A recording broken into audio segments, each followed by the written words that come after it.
Welcome to Beyond the Mat, where we speak the life on the mat and beyond. Today we are joined by Professor Lucas Norat Lopez, head instructor, East Mesa, Gracie Baja, 2023 Black Belt Adult Pan Am's bronze medalist, and one of the main Gracie Baja athletes in the world. Welcome. Thank you for being here.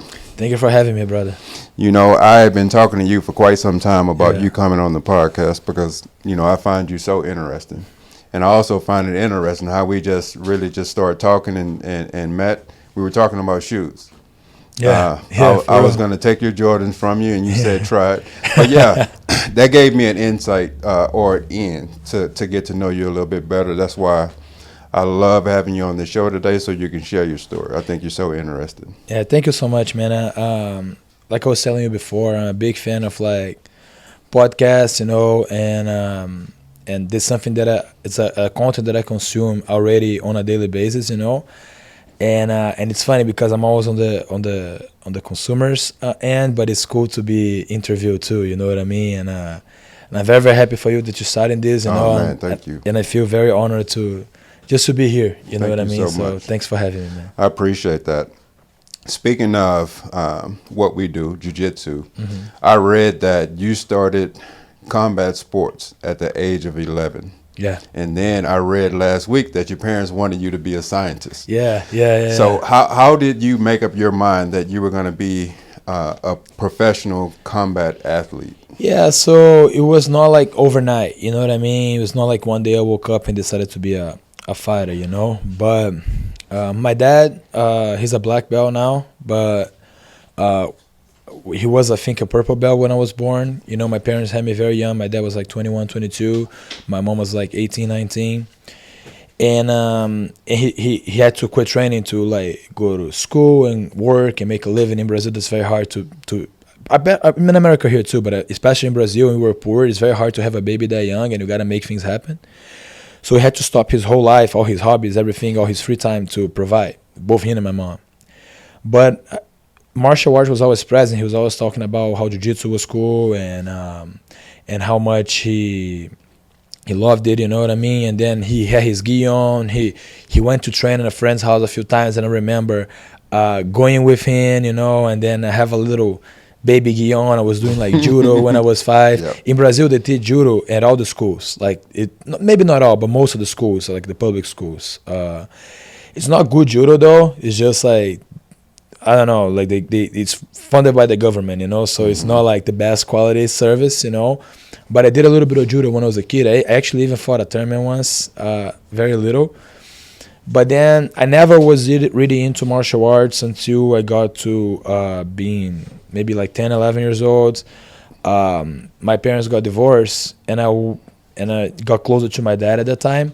And I wanted just to relate to my dad somehow. And I knew that he was just getting back into jiu-jitsu. I couldn't afford to get a gi back then, So there was a Muay Thai gym right next to my house, And I just started doing Muay Thai at the same time. And plus I was being bullied at school too. You know what I mean? I was like an overweight kid. I was being bullied big time. So, I don't know, it's just something that I wanted to do. And again, I never saw myself as a fighter back then at 11 years old when I started doing Muay Thai. I just wanted to learn how to fight, get in better shape, and mostly relate to my dad. But then over time, it just started growing on me.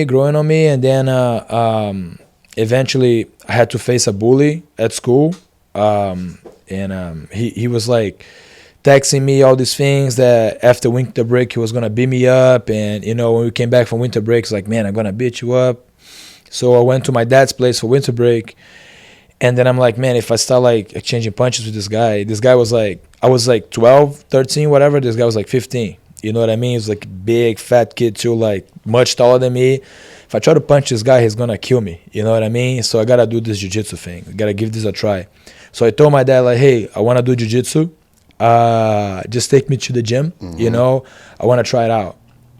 But I didn't tell you it was the bully. I'm just like, man, I just want to try it out. And he was like, okay, cool. He was all happy, because I'm finally getting into jiu-jitsu, So we got a gi from his cousin, like a very old gi. He lent me the gi, and just went start training. And dude, for the first time in my life ever, I felt that I was able to be not even good, but like okay as some kind of sport. You know what I mean? Like in Brazil, everybody plays soccer. I always suck at soccer, bro. Always. All the other sports, you know? Especially when I got to that age, like 9, 10, 11, when I got very fat, bro, my motor skills are like done. You know what I mean? I couldn't do anything, bro. So for the first time, being able to be okay at something, you know, it built my confidence up. And probably the guys that were there, they were letting me work. They were like building my confidence up too. I didn't know then, though, you know. So I trained jiu-jitsu for 2 weeks. I even fought like an in-house tournament at that school. That school was like a GF team school. It was a Gracie Muay Thai, and then they changed to GF team. It was right by my dad's house back then. And I did an in-house tournament. I fought like yellow belt. You know, the kid was doing jiu-jitsu for 3 years. I was doing jiu-jitsu for like 2 weeks, you know. And we fought. My dad had this fight on YouTube like a while ago. I asked him like to not take it off, but like to save the video and archive the video. But anyway, the kid like beat me, but it was a good fight, you know, not just like complete domination, you know, but he beat me pretty well, of course, you know. But it's still like those 2 weeks training, I was training every day, twice a day. You know what I mean? I was motivated to be this bully when I came back. And dude, coming back, you know, I decided like, man, I'm going to confront this bully right away. So I went to him. I'm like, hey, dude, what's up? What's going to be? You know, we're going to fight or what? And he was like talking me out of it, you know? Yep. He didn't, nobody knew I did jiu-jitsu, you know, but I guess that confidence shows something. You know what I mean? So, but I just liked it, and I feel that feeling of being good at something start growing on me. And then we were watching UFC all the time, and that was when Anderson Silva, Vitor Belfort, Lyoto, all these guys on their prime. And then I remember the day that I decided that I wanted to be a fighter, I was watching a John Jones fight. When John Jones got the belt, he beat Shogun. And I was watching the fight at the same cousin's house. His name is Antonio. He's the one that lent me the gi. He and my dad were watching the fight at his house, and we saw like John Jones beat Shogun. I'm like, bro, I want to be a fighter, man. I don't care. I want to be a fighter. That's what I want to do. Was it just to be John Jones, or? I don't know if it was just to be John Jones, but Because he is my favorite fighter. He's my favorite fighter too. All right. He's my favorite fighter too. Yeah, he was probably back then, you know, but it's like a dream, you know what I mean? Yeah. And sometimes, especially when you're a kid, you see this dream, you don't even think that's achievable, but it's just something that you have like to look forward to. You know what I mean? And I remember like, dude, I want to be a fighter. And then 2 weeks later, I told my dad and his wife at the time that I wanted to be a fighter. I'll never forget that day, because it was the first time I ever told anybody what I wanted to do in my life, like for real. And they just in Brazil have this expression, they throw like a bucket of ice water on my head. You know what I mean? It's like they're like, bro, there's no way you're gonna be a fighter, man. Give it up. I'm like, damn. Was that bucket? What is the bucket of water symbolize? Yeah, so I don't know the expression in English, but imagine like all excited about something, you know, all of a sudden somebody gets a bucket of ice water and throws it in your head. How you gonna feel? You know what I mean? You're gonna feel like very frustrated. It's like they kill your hopes of doing something. You know what I mean? So anyway, they told me like, man, you're never gonna be a fighter. You're too old to start. All these guys started when they were like 5. You know, that's not even true, but they were just their first reaction. So I'm like, I was upset, man, very upset. But then my motivation was like, dude, now I really want to be a fighter because I want to prove these people wrong. You know what I mean? And my dad was a black belt too. You know what I mean? He was not a black belt back then, but he was a fighter too. And it was tough because I expected him to be the one that he's going to be like, man, let's go. You know what I mean? But the first reaction, maybe out of protection, you know what I mean? He was like, no, bro, there's no way, you know? But then I'm like, man, I really want to do it. So then I started doing Muay Thai and Jiu-Jitsu, like a little bit of both, you know? And then I actually trained Muay Thai. Later I changed teams on Muay Thai, and I trained with the guy. His name is Johnny Eduardo. He was in the UFC for a while. He was Jose Aldo's Muay Thai coach. Oh, okay. You know what I mean? So it was very cool. And I didn't know he was in the same neighborhood. He had like multiple places that he taught, you know? So I trained under him for a little bit, you know? But I was still a kid. So I was training like twice a week, and then I started going bad at school. My mom pulled me out, you know what I mean? And I got back in, you know? So it's just like 2 years on and off, you know? And it was very tough too, because at the school that I trained, it was a Gracie Barra school on the same building that I had Muay Thai, the same building, you know? And back then, bro, they didn't have like a kids program. Like they did, but it was not like a thing, especially on that school. So I was training with the adults, like a grown man. You know what I mean? And That's very common over in Brazil, yeah, right? yeah. Now it changed, but like 10 years ago, 15 years ago, that's how it was. You know what I mean? Maybe it had a kids class for little kids, but if you're like 10 and older, you go with the adults. Yeah. And even though I was a big kid, dude, like these guys are like grown men. You know what I mean? And they used to whoop my ass, bro. Like they were not going easy on me at all. You know, at least it didn't feel like it. You know what I mean? It's the reverse for me. Me being so old and I'm training with these youngsters, they beat my ass. Yeah. Which is the same. You mentioned something about your dad and how you guys got closer. Yeah. I had a chance to meet your dad. Yeah. Super nice. Brought me a gi back from Brazil. Yeah. One thing that you said, I don't know if you said it out loud or in an Instagram story, but that was the first time that you were able to share the mat with your dad. Yeah, both as black belts. Both as black belts, right? Yeah. How did that feel? Felt very good. Kind of weird, not gonna lie, you know what I mean? But it felt very good. Because, like I said, it all started as a dream. So when you were a kid and you have that dream, you don't even know like if it's achievable, you know? Mm-hmm. And especially when I started, my dad was a purple belt. So I'm like, dude, I don't even know if my dad's gonna get his black belt one day, if he's gonna quit or if something's gonna happen, you know? And then he got his black belt. And I'm like, damn, this is cool. And now, like, I just hope one day we get to be together as black belts. And then you wait for a moment. Like, I'm not, like, counting the days, but you kind of wait for a moment for so long. And when it happens, it doesn't even seem true. Yep. You know what I mean? So it was, like, a very cool feeling. But I had to digest on it for a few days. You know what I mean? I have to later, a few weeks later, I'm, like, looking back. I'm like, bro, that's very, very cool. Yeah. You know? With all the accomplishments that you've had, and I can read, I have a list of things that you've done to be successful. What was his feeling, or what did he share with you about your progress in becoming a well-respected man? Man, it's funny because me and my dad, we have this relationship with fighting since I started, you know, and it had a lot of ups and downs because on one side it's great to have your dad as a black belt and the guy that got into the sport and as a fan, Mm-hmm. you know. On the other side, it's very, very hard. You know what I mean? Because the people that are closer to you, they see right through you, Mm-hmm. you know. But also they care so much about you that they want what's best for you in their vision. Mm-hmm. You know what I mean? And sometimes we don't match the vision, Yep. you know. So my dad is like my biggest fan and sometimes my biggest critic that at the same time. You know what I mean? So, and that's just his way of like seeing jiu-jitsu, seeing life and being my dad, you know. So, but now older, looking back, I'm more mature and I understand everything that we went through and all like the times that we were closer because of it, the time that we like got further away because of it, you know what I mean?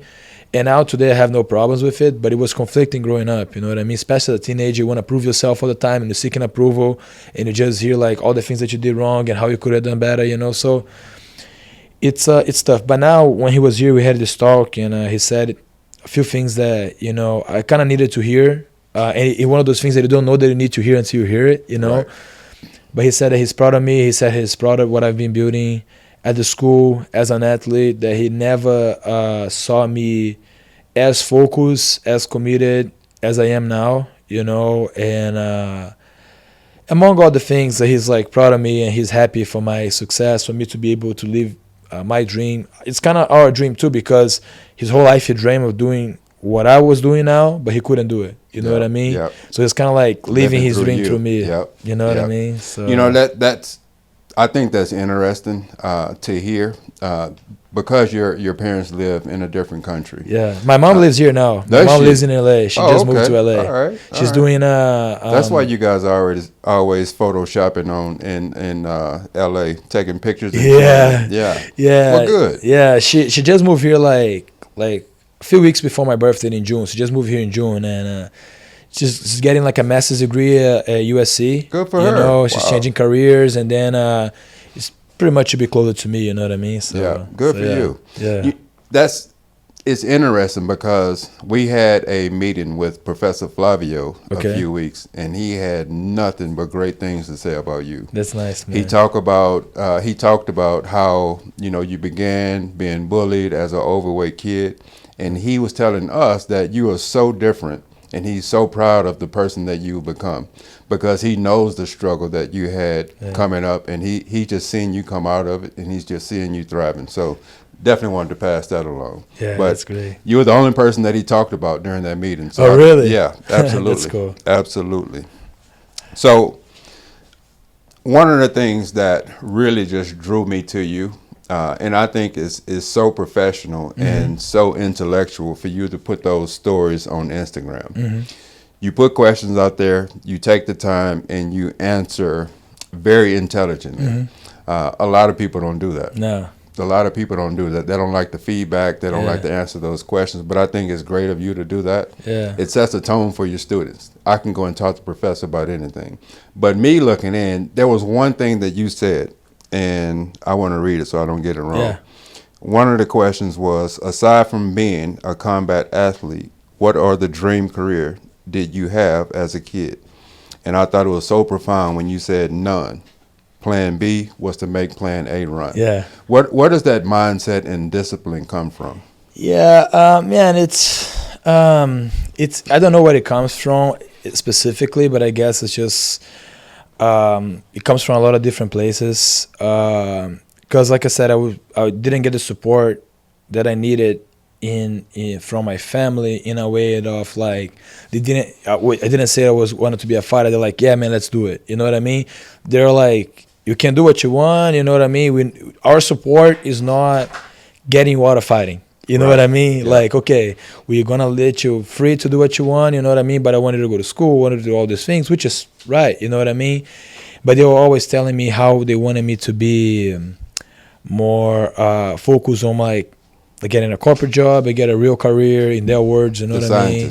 Yeah, a scientist. Then my mom wanted me to be an engineer, you know? So that discipline, in that sense of like for fighting or for like making it work, I had to get it from, I need to get my idols from other places, you know what I mean? So I started looking up these guys like, I don't know, Romulo Barral, for example, Rodolfo Vieira, like these fighters that I really look up to, and I start like getting their mindset on things, you know, and plus John Jones, Anderson Silva, Vitor Belfort, all these guys, and I start like looking up to them, you know? Yeah. But one thing that really, I think it kind of like started with me being so disciplined was the fact that both my mom and my dad, they struggle a lot to make things work for me because again, we were so poor and we were so young, and you had to build our lives from the ground.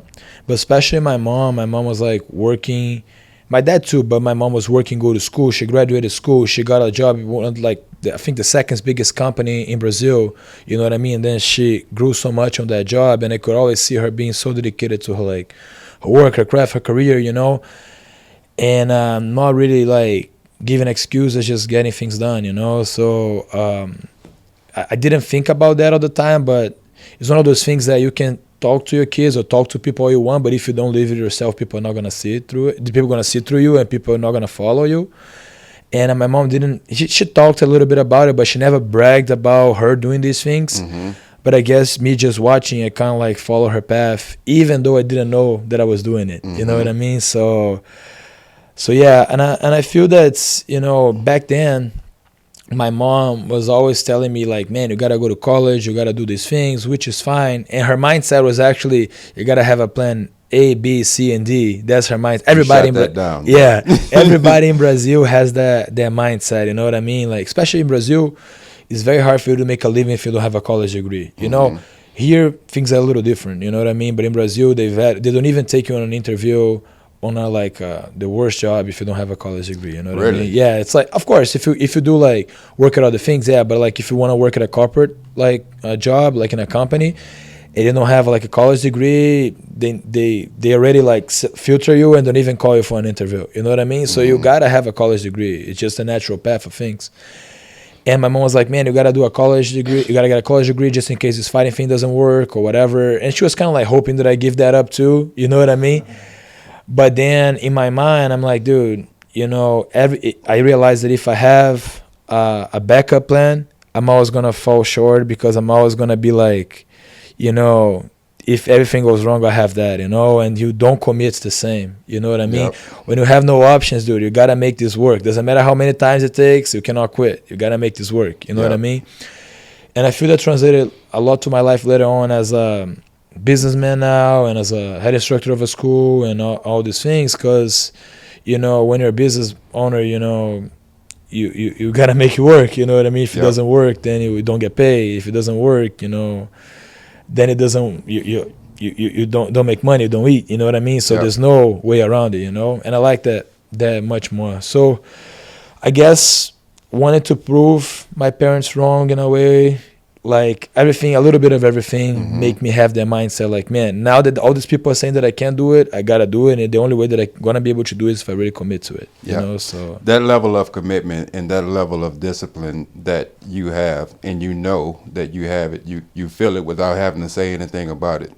When you got that confidence and sharpened that skill of being a leader, is that what told you that, you know, I'm a leader, now I can start impacting people's lives by the way of jiu-jitsu and beyond that? Because we know, doing what we do, we meet so many different types of people through all walks of life. And to be able to put all of that together and give people what they're looking for, do you feel like the level of discipline has made you such a professional and such a great leader? Yeah, dude. For me, discipline is everything. You know what I mean? And people think that when you're disciplined, you're trapped in a box and you gotta do the same things over and over. For me, I see the opposite. When you have discipline, you have like freedom to do what you want. You know. So, for example, let's say you're on a diet, on a strict diet. You know what I mean? Two people, one of them is on a diet, one of them eats all kinds of junk food every day. You know what I mean?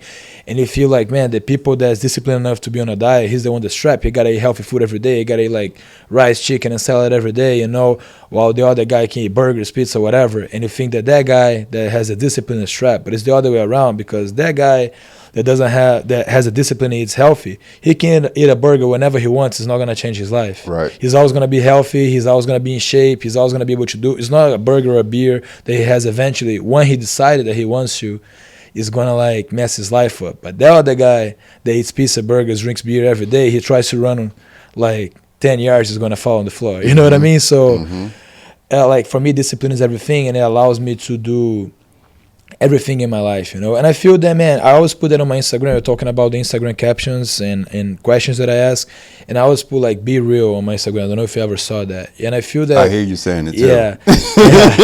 Because I feel that, bro, me being a martial artist, me being a black belt, I gotta live up to that. You know what I mean? Yep. So if I'm a black belt and I'm fat as shit, you know, if I'm a black belt and I don't train with my students, if I'm a black belt and I like drink alcohol every weekend and I smoke and I don't put my skills to test, you know, and I hide behind my belt just because I have a status of being a black belt, but I'm not really doing anything to honor my black belt every day, then what kind of black belt I am? You know what I mean? So that's the way I see it, you know, and I feel that this discipline allows me to be authentic, you know what I mean? It allows me to be true to myself and true to what I preach. And like I said, you know, people see through you when you fake. You know what I mean? You can only put a persona for so long. Yep. You know what I mean? And when you're fake, some people might follow you. You know what I mean? But when they see through you, they're gonna quit on you. You know what I mean? Or they're not gonna follow you to the depths. You know what I mean? They're gonna follow you until only when you're useful to them, and then when you're not useful to them anymore, they're gonna throw it away. You know what I mean? But when you're real, when you really care about people, when you really live that lifestyle, then the people that resonate with that somehow, they're gonna want to be around you, they're gonna listen to you, they're gonna trust you. You know what I mean? And you kind of like strengthen those relationships, you know. The thing for me too, and tying up to what you said, is I decided that I was ready to be a leader and take on a school. Congratulations, by the way. Thank you, brother. When I saw myself with that level of discipline and commitment to be able to lead people, have a successful school, and not give up on my athletic career. Because a lot of people, 99% of people say you can only do one or the other. 99% of people, you gotta be very, very special to do one or the other. But man, surprise, I am that guy. I'm that special guy that can do both, you know? And that's what I find so interesting about you. You pretty much never change. You're the same all the time. You put in all the time with the kids, with the students at the school. I'm just wondering, man, when does he have time to rest? Because if you're not on the mat, being the head instructor, teaching students, you're training, going to the gym in the morning time. Yeah. When do you have your downtime? Bro, it's very hard, man. My wife knows. My wife is here. She's a witness. It's like, I don't get a lot of rest. You know what I mean? And even when I'm resting, I try That's to... why I asked you that while she was here. Yeah. So she would give me the truth. Yeah. I don't rest a lot, man. And even now, and every single day, I'm like more tuned in with my training, my mental preparation. So even on my rest time, I'm not like resting watching Netflix or resting playing video games, you know. I just got a PS5 from a student for my birthday. This kid gave me a PS5. He won in a fundraising contest. That was the prize that he gave me instead of taking it. That's pretty cool, right? That is pretty cool. He's one of my main students over there, you know, and I was blown away when he did that. But anyway, I don't even play it. You know, I play like once a week for an hour, if that, you know, because I feel that the way I see it, bro, is like I don't have time to lose, bro. Like I don't have time to lose. We only got one life, you know what I mean? And now I'm 26. So I'm not like I'm not old, but I'm not the young kid, 19 when I move here anymore. You know what I mean? And I seen so many of my friends and so many people around me just waste their opportunities, waste their time with like bullshit. You know what I mean?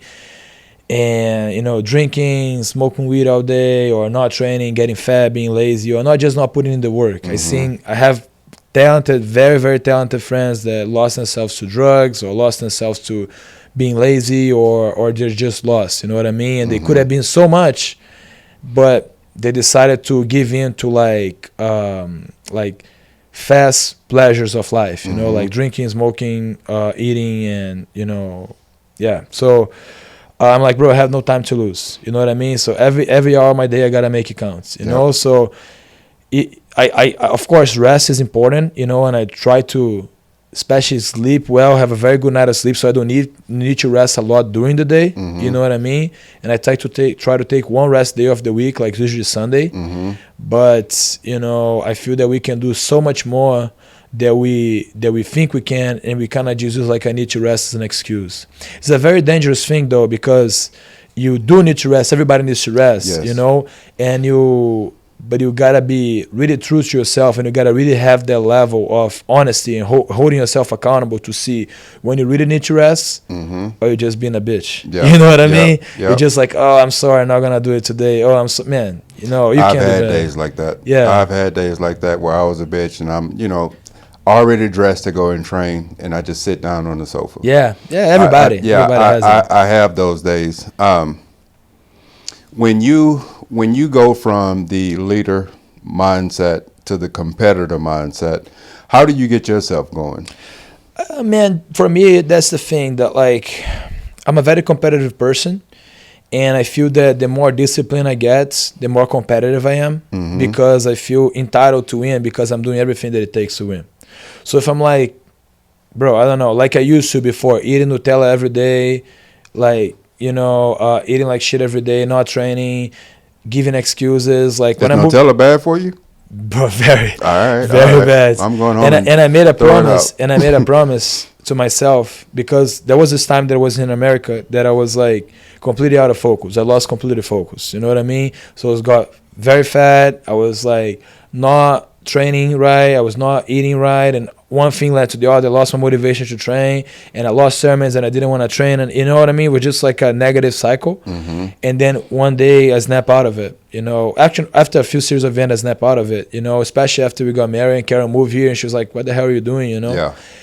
And that's very important to have someone in your corner. And that doesn't let you you know, cheat yourself. You know what I mean? So anyway, and then I snap out of it, and I go back into my ways, you know, and then I can really see, like, dude, like I said, I don't have time to lose. What am I doing with my life? I gotta change it, you know. And then the more I pay the price, the more I do these things every day, the more I feel entitled to win, and the more competitive I get. The more I hate losing, you know, because when you're not doing the thing that you're supposed to do and you lose, you get upset because you lost. But you, on the end, deep inside, you know, man, that Yep. you're not doing what it takes. Yep. So you get upset, but you're like, whatever. You know what I mean? On the end of the day, you know what I mean? But when you, change your whole life, you do every single hour of your day dedicated to a goal of like being the best in the world, and you lose, you're like, shit, man. Like, what do I need to improve? So you have that hunger that you like really want to make it happen, and you really want to fix it, you know? So that's why, again, you don't even know. For me, I see like, man, I don't know if I'm gonna get there or not. I believe I will, but I want to make sure I do everything that I try. I try everything that I can. I do everything that's in my reach, so I can get it, because I want to have no regrets when I'm older. You know what I mean? And that makes me very competitive. So for me, I don't have a switch like, being a coach, being a competitor. Like, I gotta adjust a few things here and there. But I'm a competitive person by nature, and I'm not competing against other people. I feel that me, and that's what I try to tell my students.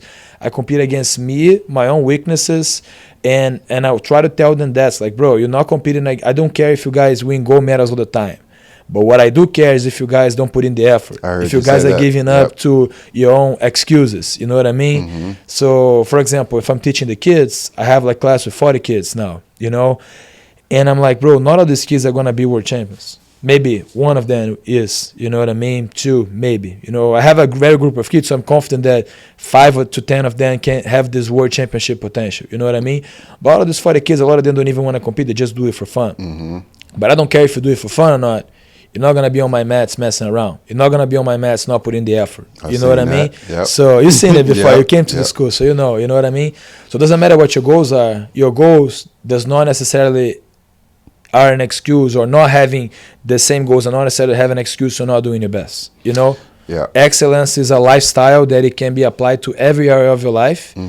Chasing greatness is a lifestyle that can be, it's not an event, it's a lifestyle. I believe that, you know what I mean? That can be applied to every area of your life. And regardless of what your goals are, dude, that's what you gotta have, the hunger to be the best you can. Don't not be the best, better than everybody, but like the best you can in everything that you do. And that's what I try to tell my students, you know. So for example, when I go to teach a class, man, that's what I tell the adults and the kids, you know, and I don't really let them fall short to the excuse and then really let them like give up and say like, it's because I'm old. I have a lot of students of me are like a 40 plus, and it pisses me off so much, man, when they say like, oh man, I cannot do this because I'm old. I'm not gonna compete because I'm old. Oh man, I cannot go another round because I'm old. I'm like, bro, get your ass over there, bro. Shit, let me scratch this next question. Yeah, for real, bro. For real, man. Like, because I feel that people, man, you can go so much harder on yourself than people allow themselves to. You know what I mean? And I feel the culture nowadays is like, people are getting softer and softer, you know what I mean? And you see it on the movies, and you see it on the internet, and you see it on Instagram all the time, and just people getting softer. There's no way around it, you know. That's the thing. And like I said, rest is important. Knowing your limits is important, but you gotta really be honest with yourself and be real and be like, dude, am I really, really, really can't do it because I'm like broken, I'm sore, I'm hurt, or I'm just like being a bitch and want to be on my couch comfortable. I want to go home early and don't do another round, or whatever it is. You know what I mean? So I remember when you posed that question on Instagram, your story, I asked about, because just made 49 yesterday. Okay. So happy birthday, bro. Thank you. I appreciate that. So I think about me and the longevity of me, because I have been an athlete all of my life. So I have the knee pains, I have the shoulder pains, I have the arm pains. Yeah. And I asked you, what would it be like for me to train and still be fresh? And I believe you said that I had to modify the way that I train, how hard I train on certain days. Do you still?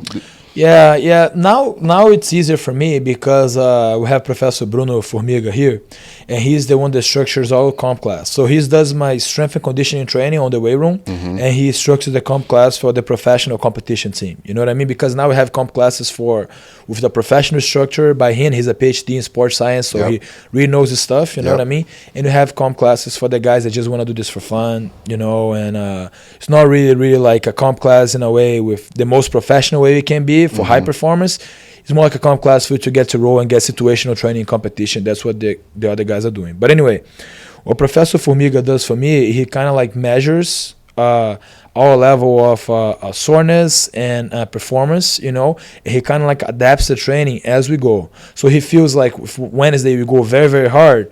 On Thursday, the program is like he tones it down so we can back performing well on Friday. You know what I mean? And the way we structure the comp class, you know, I'm roughly saying, I don't know all the science behind it, but we always peak on Friday. So Friday is the day that we supposed to have a best performance because most of our competitions are on the weekend, you know. So you get your body used to peaking on Friday instead of peaking on Monday. What most people do, they go very hard Monday, Tuesday, Wednesday, Thursday, and then Friday everybody's dead. And then you do that every week and you go to compete. How your body's gonna feel on the weekend? Your body's used to feeling that on the weekend. You know what I mean? So you're not gonna perform the same. So he does that for me, so he gets that weight off my shoulder, and we're always in touch every day. And I give him feedback about how I'm feeling, you know. But even so, man, when he does that, sometimes, you know, you're not gonna feel great every day.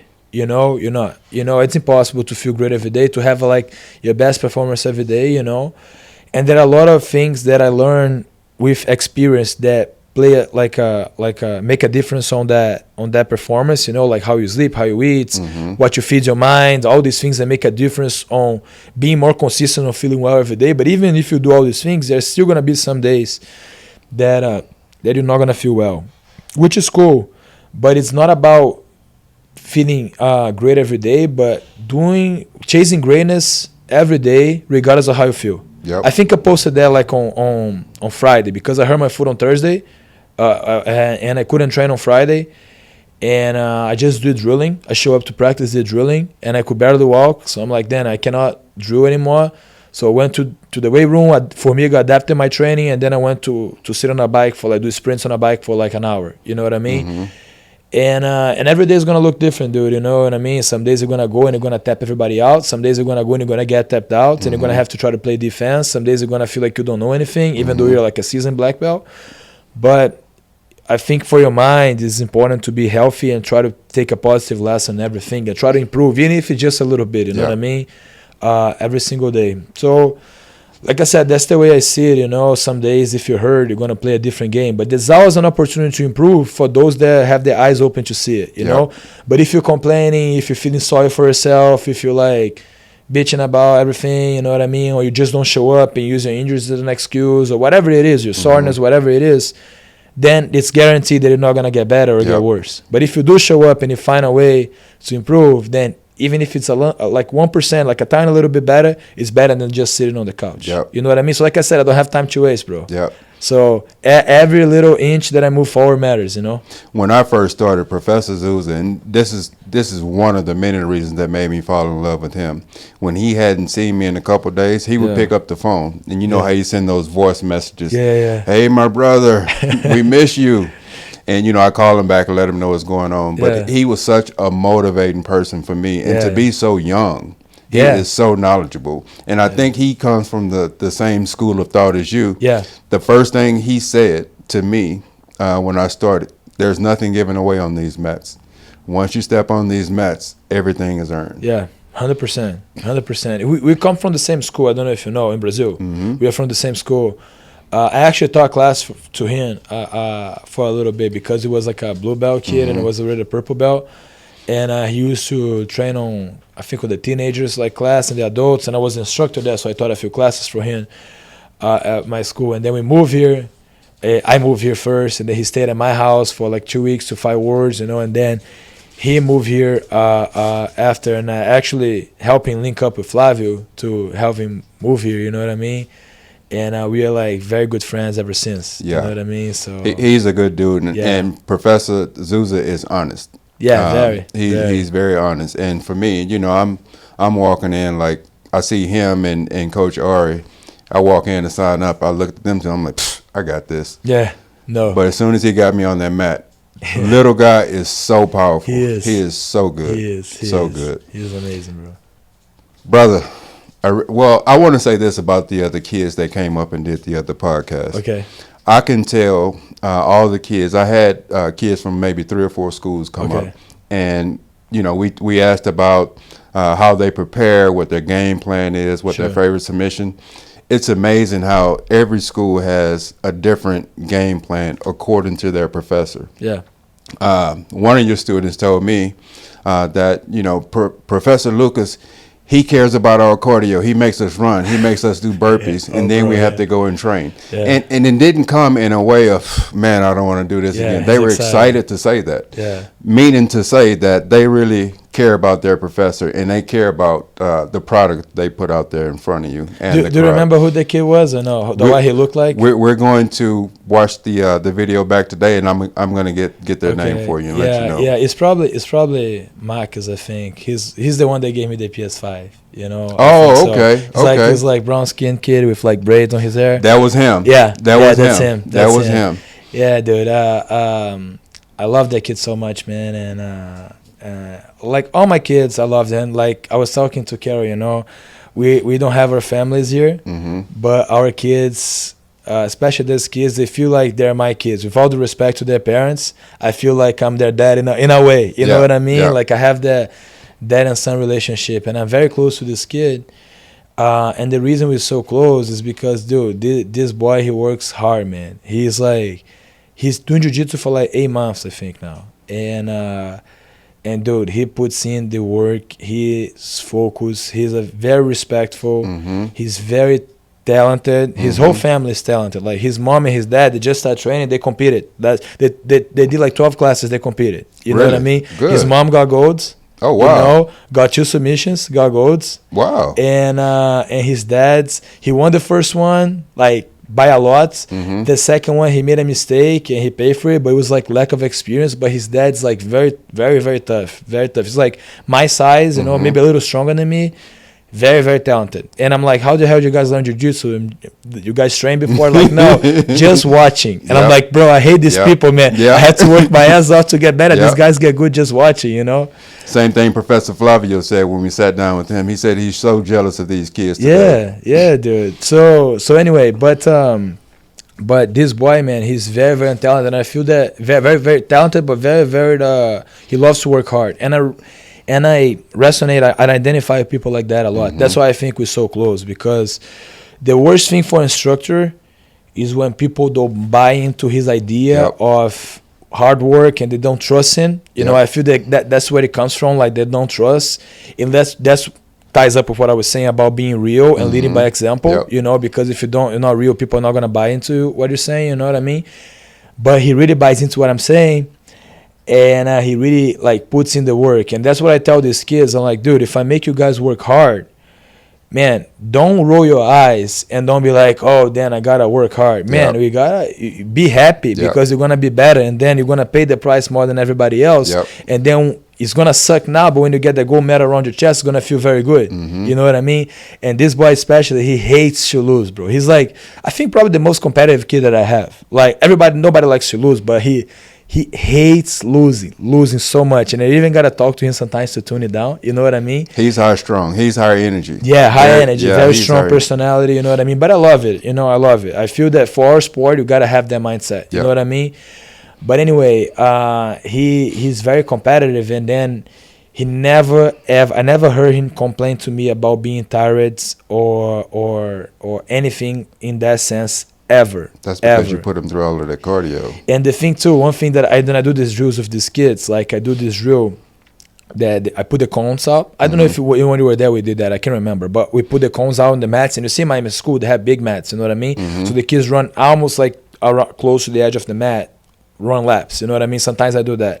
And then I have this rule: if anybody steps over the cones or inside of the cones or touch the cones, we all stop and we're paying 5 push-ups together.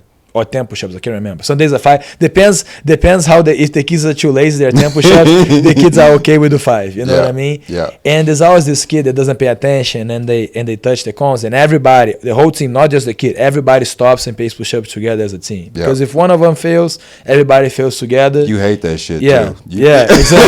Exactly. So anyway, so I make the kids pay push-ups, and I do these things that the kids have to count together.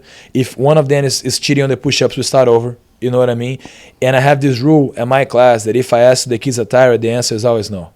So they're running laps and I'm like, are you guys tired? And they have to say no. You know what I mean? That's the rule. Because if you tell yourself that you're tired, you're going to feel much more tired than you really are. Mindset. You know what I mean? It's the mindset. And they don't even know. I don't think they even realize that. You know what I mean? But that's what I'm instilling into them. And I always tell them the same, like, dude, don't shy away from hard work. You know, it's only gonna make you better. Even though it sucks now, it's only gonna make you better. You know, and it showed. Like he got gold yesterday. Yep. He got like a submission in a minute and a half. All my kids on the competition team, they did very good. A lot of them won golds. Some of them didn't win gold, but they had great performances. They beat some very tough kids. You know what I mean? So it shows, man. You know what I mean? So I just want to say, like, to the side, I'm very, very proud of this kid, especially, you know, for his commitment. I'm proud of all my kids, but him especially, he's just a great boy. His parents are doing an amazing job. Yes, they were over there with us as well. They had a good time. Yeah. They definitely had a good time. Yeah. Well, brother, I really appreciate you stopping by, sharing your story. Definitely going to have you back so we can talk some more. Sure. There's a lot more that I want to talk about with you. So thank you for coming on. Thank you, brother. Really Appreciate you so much, that. man.